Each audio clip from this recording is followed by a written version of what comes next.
எப்படி இருக்கீங்க? நல்லா இருக்கீங்களா? இன்னைக்கு வந்து பார்த்தீங்கன்னா என் பையன் வந்து இந்த ஒரு வருஷமா கடந்த ஒரு 12 மாதமாக சேர்த்து வைத்திருந்த காசு வந்து இன்னைக்கு எவ்வளோ இருக்குதுன்னு கவுண்ட் பண்ண போகிறோம்.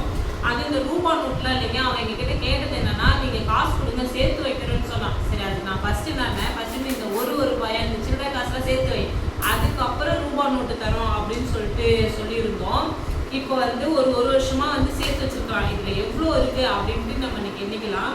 இந்த ஒரு ரூபாயோட வேல்யூ என்னன்னு பசங்களுக்கு சொல்லி கொடுத்து வளர்த்து பாருங்க. அந்த ஒரு ரூபாய் எங்க இருந்தாலும் கரெக்டாக அந்த முண்டியில வந்துடும். ஃபர்ஸ்ட் இதுல வந்து இந்த 5 ரூபாய் 10 ரூபாய் அதெல்லாம் தனித்தனியா எடுத்து வச்சுக்கலாம்.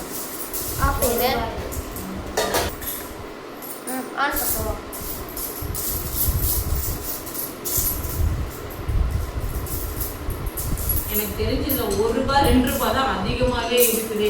5 rupees. இங்கிலீஷ்ல சொல்றேன் சார்.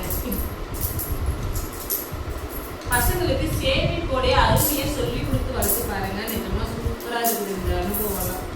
இதை நம்ம ஸ்கிப் பண்ணிக்கலாம் நினைக்கிறேன்.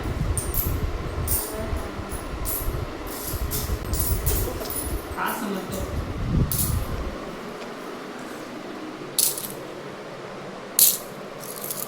இது 5 ரூபாய்.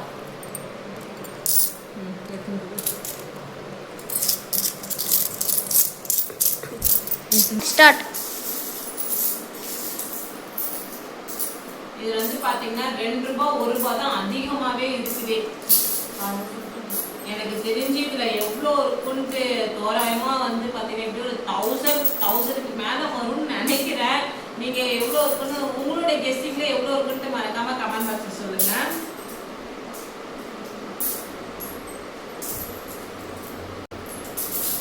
அம்மா இது அப்டேட் டைம். இது 20 ரூபாய் காயின்.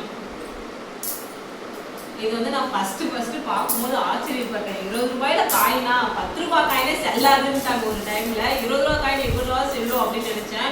ஆனா இப்ப 10 ரூபாய் காயினும் செல்லுது, 20 ரூபாய் காயினும் செல்லுது.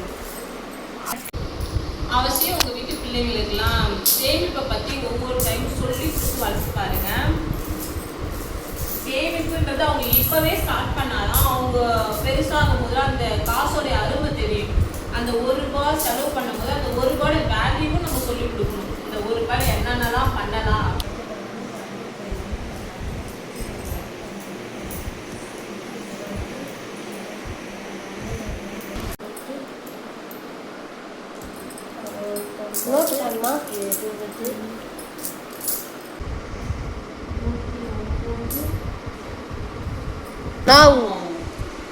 இப்போ வந்து பாத்தீங்கன்னா டோட்டலா வந்து பாத்தீங்கன்னா 1010 ரூபாய் இருக்குதுங்க. 1 ரூபாயில வந்து பாத்தீங்கன்னா 220 ரூபாய் இருக்கு. 1 ரூபாயில 2 ரூபாயில வந்து 440 ரூபாய் இருக்கு. 2 ரூபாயில 440 ரூபாய் இருக்கு. 5 ரூபாயில 100 ரூபாய் இருக்கு. 20 ரூபாயில 100 ரூபாய் இருக்கு. 10 ரூபாயில 150 ரூபாய் இருக்கு. அப்படின்னா டோட்டலா 1010 இருக்குங்க. அதாவது இவனுடைய ஒரு வருஷத்துக்கான சேமிப்பு வந்து பார்த்தீங்கன்னா இந்த 1 ரூபாய் 2 ரூபாய் இந்த சில்லறை காசுலாம் சேர்த்து வச்சது பார்த்தீங்கன்னா 1010 ரூபாய் சேர்த்து வச்சிருக்கான். இது நம்ம அப்படியே என்ன பண்ண போறோம், இதுக்கு நோட்டா ஆக்கலாம். இப்போ மளிகை கடையில் கொடுத்து நோட்டா மாத்திக்க போறோம். அந்த நோட்டா மாத்திக்கிட்டு அவனுக்கு தான் வேற எதனா நம்ம வந்து என்ன செய்யலாம், படிக்கிறதுக்கு நோட்டு புக்ஸ் அந்த மாதிரிலாம் வாங்கி. உங்களுக்கு நீ உன்னோட கஷ்டமா? நீ அக்காவை தானே சேர்ப்பீங்க, அதனால அவ்வளவுதான் ஃப்ரெண்ட்ஸ். கண்டிப்பா உங்க வீட்டு குழந்தைங்களுக்கும் சேமிப்பை பத்தி சொல்லி வளர்த்து பாருங்க.